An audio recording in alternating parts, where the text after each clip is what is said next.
Արդյոք փարատվել են հայաստանյան ընդդիմության մտահոգությունները, թե Թրամփի ուղին միջանցք կդառնա ամերիկյան արտոնյալ պայմաններով, մինչդեռ Հայաստանը կմնա շրջափակման մեջ, չկարողանալով անխոչնդոտ օգտվել Ադրբեջանի տարածքից։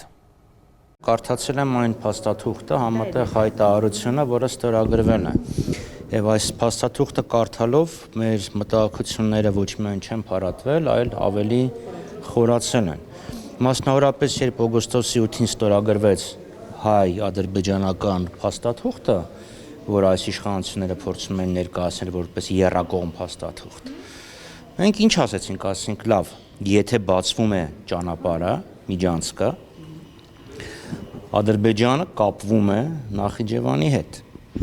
բայց Հայաստանի ապաշրջափակման խնդիրը այս փաստաթղթով չի լուծվում, եւ ստեղ եթե դուք նայեք, որևէ ակնարկ չկա նրան, որ Հայաստանի ապաշրջափակումը վերացում է։ Կար հստակ որոշակիություն, որ Ադրբեջանը ստանում է անխոչնդոտ անցման իրավունք, Հայաստանը ստանում է ինչ-որ անորոշ փոխադարձ առավելություններ։ Երբ այս վերջի 2-3 ամիսը Հայաստանը Ադրբեջանի միջով սկսեց ստանալ ցորեն, մի քիչ մի բուր, մեծամասամբ 4-րդ կարգի եւ բենզին, լավ, մասնակի տրանզիտի իրավունք է տրամադրվել Հայաստանին, որովհետեւ դուք տեսնում եք Հայաստանը միայն ներմուծում է, ոչի բան չի արտանում։ Ստեղ եկավ են ինչ-որ ասում ենք, որ Հայաստանը փաստորեն Ադրբեջանին տրամադրում է միջանցք, փոխարենը Ադրբեջանը Հայաստանին թույլ է տալիս իր տարածքով ինչ-որ մի բան ներմուծել։ Եվ նույնիսկ համեմատում էինք Փաշինյանի 2001 թվականի հայտնի հոդվածի հետ, որտեղ ասում 2001 թվականի հայտնի հոդվածի հետ, որտեղ ասում էր, որ միջանցք չտրամադրելը հայի չուզողության հետևանք է։ Միջանցքը տրամադրենք, պետք է թուրքերին, պետք է ամերիկացիներին փոխարենը փող ստանանք։ Այս թուղթն այս դամասներ խոսում է, որտեղ Հայաստանը օրինակ թրիփից որոշակի գումար է ստանում։ Պարզ այստեղ գրված է։ Հայաստան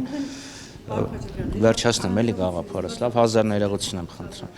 Սա իրականություն։ Մեկնաբանությունը տեքստի մեջ է։ Մեկնաբանությունը տեքստի մեջ է եւ տեքստում հստակ գրված է, որ Հայաստանի սահմանապահ եւ մաքսային ծառայության ներկայացուցիչները իրենց լիազորություններից բխող գործունեություն են իրականացնելու եւ ներկա են լինելու ամբողջ ենթակառուցվածքի վրա եւ համապատասխան վայրերում։ Իսկ ինչ վերաբերվում է բնականաբար այնտեղ շատ մի նախադասություն կա, որը ըստ ումա բոլոր նման մտահոգությունները փարատում է, ասում է սահմանային եւ մաքսային ծառայությունների Հայաստանի ինքնիշխանությունը եւ իրավազորությունը անքննարկելի եւ բացարձակ է սահմանային եւ մաքսային հսկողության վրա։ Ես կարծում եմ այս նախադասությունը ամբողջությամբ այդ մտահոգությունը, եթե դա մտահոգություն էր, լուծելու է, բայց նաեւ այստեղ գիտեք ինչ հարց կա, քանի որ սա հիմնականում սա միջազգային տրանզիտ երթուղու մաս է։ Այստեղ շատ կարևոր է այդ երթուղու արագությունը եւ արդյունավետությունը եւ այս տեսանկյունից է, որ անընդհատ մենք խոսել եւ նաեւ այս նախագծով այս փաստաթղթով երևում է, որ մենք այսինքն TRIP զարգացման ընկերությունը փորձելու է հնարավորինս արագ եւ արդյունավետ անցում ապահովել Հայաստանի տարածքում եւ դրա համար է նաեւ նախատեսված front office, back office աշխատանքի այս տարբերակը, նորամուծությունը, որը չկա Հայաստանի մյուս սահմանային ենթակառուցվածքներում,